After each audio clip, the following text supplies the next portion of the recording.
ಮಾನ್ಯ ಕೋಲಾರ ಜಿಲ್ಲಾ ಪೊಲೀಸ್ ವರಿಷ್ಠಾಧಿಕಾರಿಗಳು ಹಾಗೂ KGF ಪೊಲೀಸ್ ವರಿಷ್ಠಾಧಿಕಾರಿಗಳಲ್ಲಿ ಕೋಲಾರ ಜಿಲ್ಲೆಯ ಗ್ರಾಮೀಣ ಪ್ರದೇಶದ ರೈತರು ಇವತ್ತೊಂದು ಮನವಿ ಮಾಡ್ತಾ ಇದ್ದೀವಿ.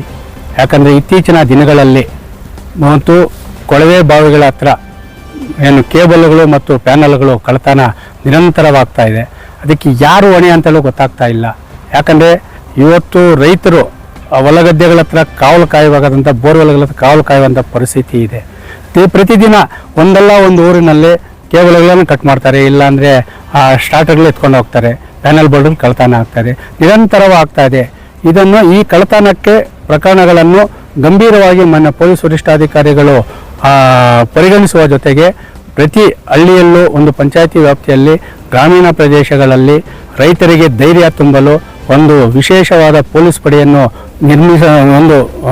ನೇಮಕ ಮಾಡುವ ಮುಖಾಂತರ ಈ ಕಳ್ಳತನ ಪ್ರಕರಣಗಳಿಗೆ ಅಂತ್ಯ ಹೇಳುವ ಜೊತೆಗೆ ಈ ಕಳ್ಳತನ ಪ್ರಕರಣಗಳಲ್ಲಿ ಭಾಗಿಯಾಗಿ ರೈತರ ಜೊತೆ ಚೆಲ್ಲಾಟವಾಡುತ್ತಿರುವ ಈ ಕಳ್ಳರನ್ನು ಹಿಡಿದು ಅವರು ಸಾರ್ವಜನಿಕವಾಗಿ ರೈತರಿಗೆ ಒಪ್ಪಿಸಬೇಕು. ಯಾಕೆ ಒಪ್ಪಿಸ್ಬೇಕಂತ ಹೇಳಿದ್ರೆ ಅವ್ರಿಗೆ ಭಯ ಅನ್ನೋದು ಬಿಟ್ಟಬೇಕಂದ್ರೆ ಸಾರ್ವಜನಿಕರಾಗಿರಬೇಕು. ಅದರ ಜೊತೆಗೆ ಇವತ್ತು ಗ್ರಾಮೀಣ ಪ್ರದೇಶದಲ್ಲಿ ರೈತರು ದೊಣ್ಣೆಗಳನ್ನು ಹಿಡಿದು ಕಾಯ್ತಾ ಇದ್ದಾರೆ.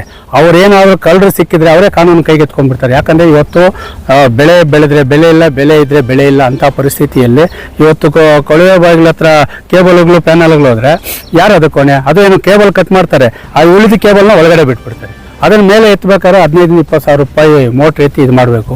ಅಂತಹ ಪರಿಸ್ಥಿತಿಯ ಜೊತೆಗೆ ಜಿಲ್ಲೆಯ ಎರಡು ಪೊಲೀಸ್ ವರಿಷ್ಠಾಧಿಕಾರಿಗಳು ಈ ಒಂದು ಕಳ್ಳತನ ಪ್ರಕರಣಗಳನ್ನು ಭೇದ ಮಾಡಲು ವಿಶೇಷವಾದ ಪೊಲೀಸ್ ತಂಡವನ್ನು ರಚನೆ ಮಾಡುವ ಜೊತೆಗೆ ಹೊರ ರಾಜ್ಯದಿಂದ ಇವತ್ತು ರಾಜ್ಯ ಮತ್ತು ರಾಷ್ಟ್ರೀಯ ಗ್ರಾಮೀಣ ಪ್ರದೇಶಗಳಲ್ಲಿ ಏನು ಇವತ್ತು ಬಟ್ಟೆಗಳಿರ್ಬೋದು, ಯಾವ ಎಲೆಕ್ಟ್ರಿಕ್ ಸಾಮಾನು ಏನು ಮಾರಾಟ ಮಾಡ್ತಾರೆ ಅವರ ಮೇಲೂ ಸಹ ನಿಗಾ ಇಡಬೇಕಂತೇಳಿ ಮಾನ್ಯ ಪೊಲೀಸ್ ವರಿಷ್ಠಾಧಿಕಾರಿಗಳನ್ನು ಮನವಿ ಮಾಡ್ತಾರೆ.